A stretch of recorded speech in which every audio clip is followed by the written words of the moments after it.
ট্রেনের কাছে যাবো আমি, অসুবিধা নেই। আসসালামু আলাইকুম রহমতুল্লাহি ওয়া বারাকাতুহু। দেশ এবং দেশের বাইরে যারা দেখছেন, আমি আবার সকলের প্রতি আন্তরিক মোবারকবাদ জানাচ্ছি। মেহেরবানি করে আপনাদের কাছে আমি একটা অনুরোধ করছি, আমি আপনাদের দিনী ভাই হিসাবে একটা অনুরোধ করছি, আপনারা আমার লাইভটা সর্বোচ্চ আজকে শেয়ার করবেন, সর্বোচ্চ শেয়ার করবেন আমার লাইভটি। এটা আপনাদের কাছে আমার অনুরোধ। আমি একটা বিশাল ঝামেলার মধ্যে পড়ে আপনাদেরকে আমি লাইভটা দিছি। আপনারা একটু দেখেন আমরা কোন দেশে বসবাস করতেছি।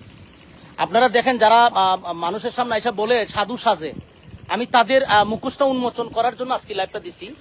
আমার হবিগঞ্জ জেলার মাতুবপুর থানার শাহজাহানপুর ইউনিয়ন এটা রেখে দিয়েছেন শাহজাহানপুর ইউনিয়ন।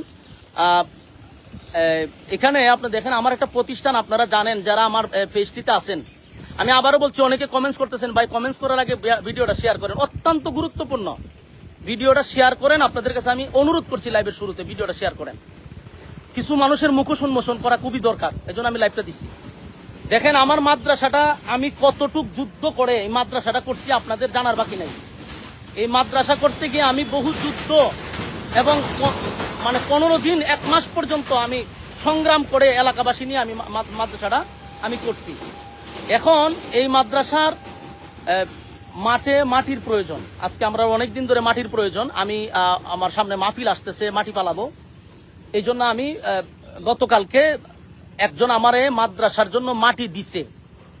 এক ভাই বলছে যে আমার জমির থেকে আপনি মাটি আনেন, আমি আপনার মাদ্রাসায় মাটি দান করছি, আপনি মাটি ফালান। এখন আমার প্রশ্ন হইল, একজনে আমার মাদ্রাসায় দান করছে মাটি, সেই মাটি আমার মাদ্রাসায় ফালাবো, এখানে আমি চাঁদা দিতে হবে কেন? এখানে আমি কেন চাঁদা দিতে হবে? চাঁদার জন্য আপনারা দেখেন, চাঁদার জন্য আমার গাড়িটারে আটকায়ত রাখছে। এখানে আমার মাদ্রাসার মাটি নিতে দিতেছে না। এই দেখেন আমার গাড়ি আটকায় রাখছে তারা, আমার গাড়িতে মাল নিতে দিতেছে না। এরপরে এখানে আপনারা একটু দেখেন, আশ্চর্য বিষয় হলো, একটা প্রতিষ্ঠান, মানুষ যেখান থেকেই হোক, মানুষ প্রতিষ্ঠানের প্রতি একটা দরদ থাকে, একটা মায়া থাকে, আসে না। আমার এখানে একজন আছে, এরা আমার এলাকারই। তো এখানে এদের বক্তব্য হলো যে আমাদের কিছু এখানে নাই, এখানে আমরা চেয়ারম্যানের নির্দেশে আমরা গাড়ি আটকাইছি। এরা আমার গাড়ি আটকায় রাখছে, এটা হলো তাদের বক্তব্য হলো আমরা চেয়ারম্যানের নির্দেশে আটকায় রাখছি। তো এদের সাথে তো আমার আর কথা বলে লাভ নাই, কারণ এরা নিরুপায়। চেয়ারম্যানের আদেশ রক্ষা করতে গিয়ে আমার গাড়ি আটকায় রাখছে। মাদ্রাসার মাটি ফালাবো আমি, আমার একজনে মাদ্রাসার মাটি দান করছে।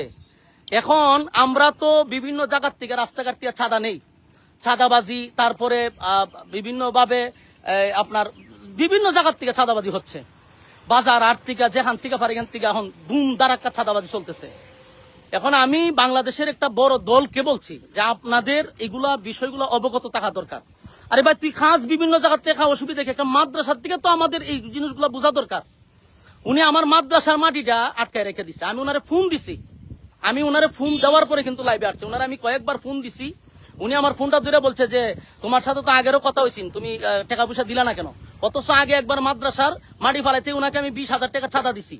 উনার নিজস্ব লোকেরা আমার কাছ থেকে এই চাঁদার টাকা নিছে, আমার কাছে প্রমাণ আছে, ডকুমেন্টস আছে, উনি যে আমার কাছ থেকে চাঁদা নিছে এটার ভিডিও ক্লিপ আমার কাছে আছে।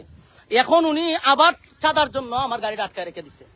কারণ আমি দেশবাসীর কাছে বলবো, মাতুবপুর থানার যারা আছেন তাদের কাছে আমি বলবো যে আপনারা দায়িত্ব পালন করতেছেন, যে কোনো প্রতিষ্ঠানও কি তারা মানবে না? হ্যাঁ, বিএমপির যারা আছেন, আমরা আপনাদেরকে মহব্বত করি, আপনারা নির্যাতিত একটা দল, আপনাদেরকে মহব্বত করি। আপনারা যে মাঝে মধ্যে বলেন যে কে চাঁদাবাজি করে, তো আপনাদের দলের লোকেরা যদি এইভাবে মাদ্রাসা মসজিদ থেকেও চাঁদাবাজি করে, এটা কি আপনাদের দলের জন্য কোনো কল্যাণ বয়ে আনবে?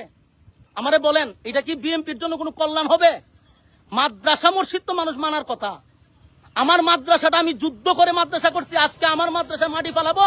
এখানকার চেয়ারম্যানে তার গুন্ডা বাহিনী দিয়ে আমার মাদ্রাসার মাটি আটকে দিব কেন? আমি বারবার অনুরোধ করছি আমার মাদ্রাসা এটা ছেড়ে দেন। এরপর এরা বলতেছে এটা চেয়ারম্যানের নির্দেশ, মাটি ছাড়া হবে না। 2টা গাড়ি আমার সকাল থেকে আটকে রাখছে, আমি আমাদেরকে বেতন দিতে হবে না? 2 গাড়ি আমার আটকে রেখে দিছে, কোনো কথা তারা শুনতে রাজি না। টাকা দিব, তারপরে তারা মাটি ছাড়বে। আমার প্রশ্ন হলো, আমি আমার আরেক জায়গার থেকে আমি আমার কিনা মাটি দানের মাটি আমি যদি মাদ্রাসাত পালাই, এখানে আমি কেন চাঁদা দিব? আমি মাতুবপুর সমস্ত বিএমপির যারা আছেন তাদেরকে অবগত করছি, এটা আপনাদের জন্য কোনো দিন শুভ হবে না। এটা আপনাদের জন্য বড় ধরনের একটা ক্ষতি হয়ে দাঁড়াবে। আমি আপনাদেরকে এটা অবগত করার জন্য বিএনপির যারা আছেন মাতুব্বর থানার আপনাদের কাছে আমি বিচার দিলাম। আমার মাদ্রাসা মসজিদ কোনো কিছু তারা মানতেছে না, সব জায়গাতে তাদের চাঁদা নিতে হবে। এর আগেও আমার মাদ্রাসাতে চাঁদা নিছে, 20,000 টাকা দিছি, এটা তার খুশি হয় নাই, এই জন্য আমার মাদ্রাসার মাটি আটকে দেওয়া হয়েছে। আমি আপনাদের কাছে বিচার দিছি। আমি টিউনু সাহেবের সাথে ইনশাল্লাহ কথা বলছি, আমি মাতুব্বর যাইতেছি, সমন্বয়কদের সাথে কথা বলছি, ওখানকার আইন শৃঙ্খলা বাহিনীর সাথে কথা বলছি। আমার তারা আশ্বস্ত দিছে যে আপনি আসেন, এটা আমরা দেখতেছি। তো আমি বিষয়গুলো আপনাদেরকে জানাইছি, মেহেরবানি করে আপনারা ভিডিওটা সর্বোচ্চ শেয়ার করবেন, তাদের মুখোশটা উন্মোচন করা দরকার। আমার ক্ষতি করতে পারে তারা, এই লাইভের পরে আমার ক্ষতি করতে পারে। আমি দেশবাসীকে আবারও বলছি, এই চেয়ারম্যান আমার ক্ষতি করতে পারে। আমার যদি কোনো ধরনের ক্ষতি হয় বুঝবেন এরা জড়িত। আমার প্রাণনাশীর ভয় আছে, আমার যে কোনো সময় তারা আমার হামলা করতে পারে, আমার প্রাণের উপরে তারা হামলা করতে পারে। শাহজাহানপুর পারভেজ চৌধুরী চেয়ারম্যান ইউনিয়নের, সে তার বাহিনী দিয়ে আমার উপরে ক্ষতিও করতে পারে। আমি আগে দিয়ে লাইভটা জানাই রাখলাম, যদি আমার বিন্দু পরিমাণ কোনো সমস্যা হয় এটার দায়ভার এখানকার চেয়ারম্যানে নিবে, আমি এখন চাইতেছি প্রশাসনের কাছে, যা করার আপনারা সামনেই আমি লাইভে স্পষ্ট বলতেছি, যদি আমার কোনো ক্ষতি হয় এটার জন্য দায়ভার হলো এলাকার চেয়ারম্যান এবং তার বাহিনী দিয়ে এই হামলাগুলি করতে চাইতেছে। এরা যে কোনো সময় আমার উপরে হামলা করার জন্য প্রস্তুত। আপনাদেরকে আমি এটা জানাইলাম, ভবিষ্যতে যদি আমার কোনো সমস্যা হয় আমি আগে দিয়ে এটা প্রমাণ স্বরূপ রাখলাম যে আমার ক্ষতি এই চেয়ারম্যানে করার সম্ভাবনা আছে। আমি দেশবাসীর কাছে বলতেছি, সর্বোচ্চ আপনারা ভিডিওটা শেয়ার করবেন, মাতুব্বরবাসীদের কাছে ভিডিওটা শেয়ার করবেন, হবিগঞ্জ জেলার মানুষকে বলছি ভিডিওটা শেয়ার করবেন, আল্লাহর রাস্তে বলছি আপনারা আমার ভিডিওটা আজকে সর্বোচ্চ শেয়ার করবেন। এরা এত জুলুম আমার উপরে করতেছে, আমার সারা দুনিয়ার বালু যায়, আমার কিছু মাদ্রাসাত গেলে আর আমার বাধা দেয়, কোনো কিছু করলে তারা আমার বাধা দেয় কেন? কোন কারণে? এখনো কি স্বৈরাচার রয়ে গেছে? আমি তো দেখতেছি এর থেকে ভয়ঙ্কর এরা আমাদের সাথে ব্যবহার গুলা করতেছে। এই জন্য আমি মাতুব্বরের বিএনপির লোকদেরকে বলছি, আপনাদের প্রতি আমাদের এখনো সুধারণা ছিল, কিন্তু আপনাদের কর্মীরা যা করতেছে এটা বাংলাদেশের জন্য ভালো হবে না, আপনাদের দলের জন্য ভালো হবে না। এরা মসজিদ বুঝে না, এরা মাদ্রাসা বুঝে না, সব জায়গার থেকে এদের চাঁদা নিতে হবে। কেন চাঁদা দিতে হবে তোদেরকে? সর্বোচ্চ আপনারা ভিডিওটা শেয়ার করবেন। আসসালামু আলাইকুম রহমতুল্লাহ।